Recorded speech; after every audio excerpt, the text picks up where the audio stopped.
What is up, everyone? JD here. I hope you're doing well today. Got a cool new model in from Tackcom. Haven't seen one from them in a little while. Let's jump into it.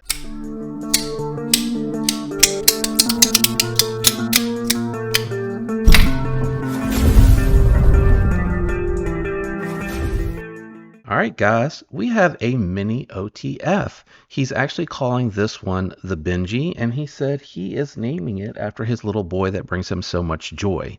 His thought process behind that, he says, is that he feels like mini OTFs are very fidgety, a lot of fun, and stylish. So I tend to agree with that perspective, and I think that this is another fantastic OTF from Tackcom. Now, they do a lot of OTFs, but they also have started to dip their toes into folders, and I have to admit, the first few that I've seen from them have been very good.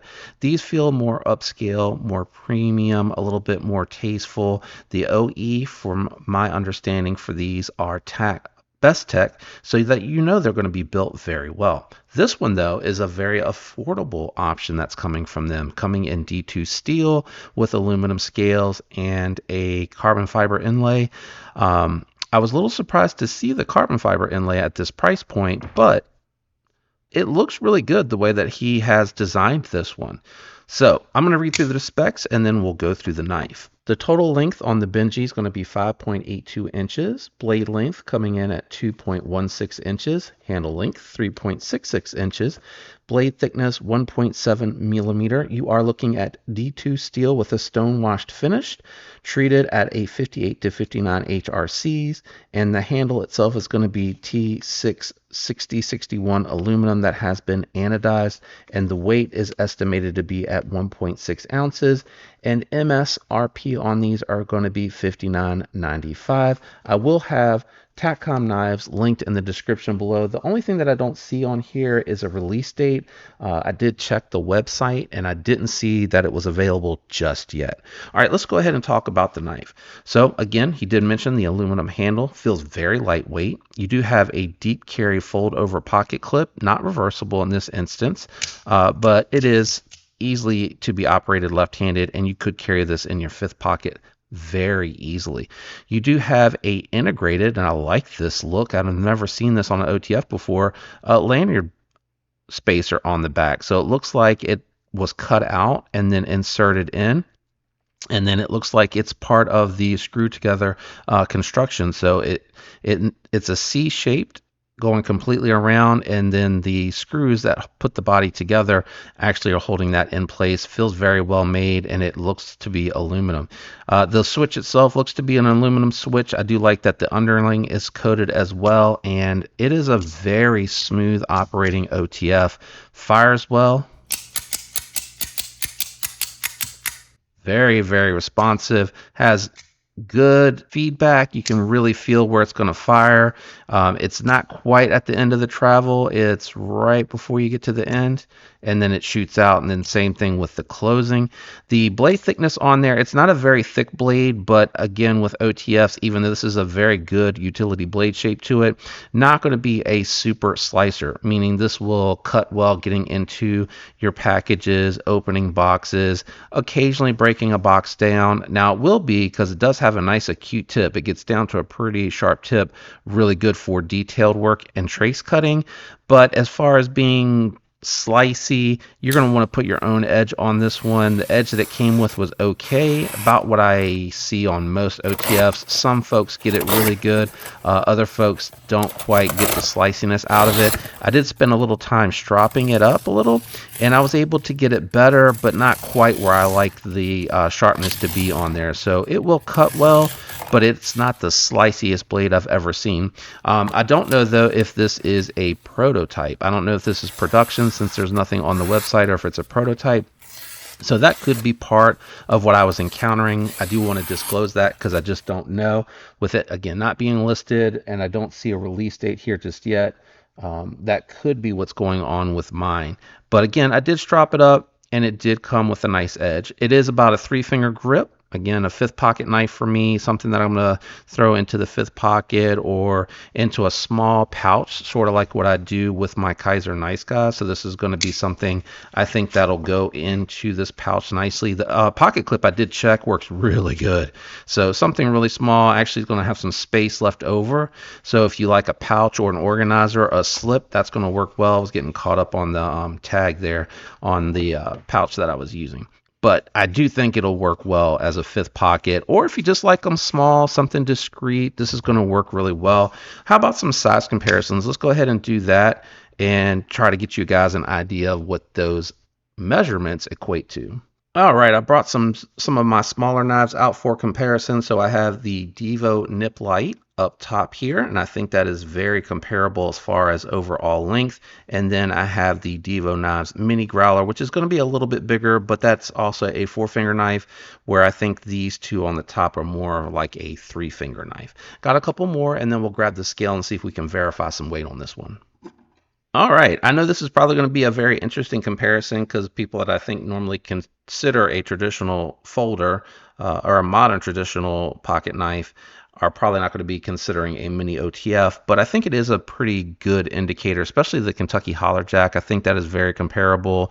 Another 3-finger knife that's going to be like a fifth pocket carry. It's not going to be really something that I main carry, and it's going to be something discreet enough to where if you pull it out and you use it to get into a package, cut a loose string, something to that degree, I don't think it's going to raise any eyebrows. You may hear the click noise when you open it, but I think once people see what it is, they're going to probably be like, oh, that's a cute little knife, or oh, that's a cool little model. And then we have the traditional pocket knives exclusive QSP Hedgehog here on the bottom as another comparison. This one is closer to a 4-finger grip for me, and I think for most people it probably would be. I do just barely hang off of the back there, and then again, just to show the Kentucky Holler Jack, you know, I actually can get a little bit of the 4th finger on there, the pinky on there, and that is kind of the case here with this one as well. So I kind of hit that little back corner on this one, but he did put a loop on here. You could throw a little lanyard on there for sure, which would also be nice to kind of pull it out of the pocket. Well, let's grab the scale. Let's check the weight on this one. All right, we got the scale out, got her cut on. I think you guys, there you go. I think you guys can see that. I think you could see it where it was before, couldn't you? Yeah, I think you can see that. Okay. All right, let's check the weight on this one. 1.8 claimed, coming in at actually 1.6. So, oh, no, it says 1.6. I misread that. I'm sorry earlier if I said 1.8. It's actually 1.6. So coming in exactly at what it was estimated at. And just to show you guys really quick, I'm going to move the scale out of the way. I do have the information sheet here. I'm just going to show you really quick. Again, I did a little bit of stropping with this one. So it still feels like it's tearing. I probably could do some more work with this one, but it just feels like it's kind of thick behind the edge. And I think that's more or less what I'm kind of running into. All right, so I am going to consider this one a budget knife with D2 steel and aluminum. As you know, I grade on a scale of 1 to 10, but budget knives cannot go above a 7. There are exceptions to that, like if it has budget-friendly steel, not super steel, and it has like titanium or carbon fiber. That one, in that instance, could potentially flex, but with these materials, I cannot go over 7 on my own scale. Having said all of that, I take into consideration price, build quality, aesthetics, and functionality. So those are all things that I take into consideration that I wrap in and tie into the score. On this one here, being it's a 3-finger knife, more of a 5th pocket knife, more for fun and fidgety. I do like the build quality, the fit and the finish on it are outstanding. I think it's very good for the money. Like it feels very well built. The 58 to 59 HRC on D2 is going to serve you well too. It should hold an edge a really long time, even though I did have a little bit of an issue getting mine strapped up to be super slicey.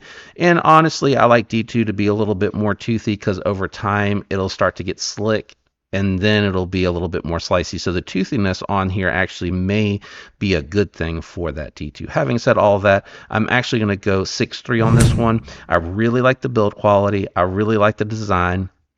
Would I like to see a sharper edge? I would. Would it have been great if I could have gotten a little bit more of the 3rd finger on there? It would have, but that's not what it's meant to be.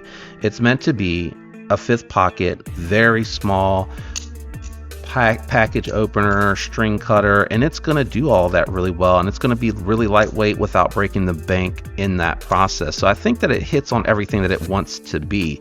What could have gotten it there a little bit better would have been, again, if it could, I don't know that it can because the mechanism could have been a little bit of a taller flat grind. I think the speed holes in this are fine, but I would have liked that grind to go up a little bit higher, a little bit better of a sharpening choil so that you could try to sharpen and put a better edge on here. You're not going to get a lot of life out of this one though, so just keep that in mind if you are into all of that. I do like the way that I think this is really cool. Again, I personally have never seen it on an OTF, but if you want a lanyard piece to integrate it onto the back, really nice. I forgot to mention earlier, I do like the jimping and the fact that the pocket clip works really well on here. I would have liked the pocket clip to either match, stonewash matched, or just been blacked out and kind of blend into the body. So just some minor nitpicky things, nothing major. Again, I think at the price point, if you like this one, pick it up. It's going to be a lot of fun. It's going to do everything that you want to do very well. And again, I didn't mention earlier, but those draw cuts, detail cuts, utility cuts, even using the tip to get into your packages and stuff like that, it's going to work fantastic for that. Shout out to TACCOM for letting me check out their Benji. Nice model here. I like it a lot. If you enjoyed the video, hit that like on your way out. It would be appreciated. I do have affiliate links in the description. When you guys use those, it helps the channel, and so do my channel members. So thank you for that extra support that you provide to the channel. I'm out of here. I love you guys. I hope you have a great week. Catch you next time. Peace.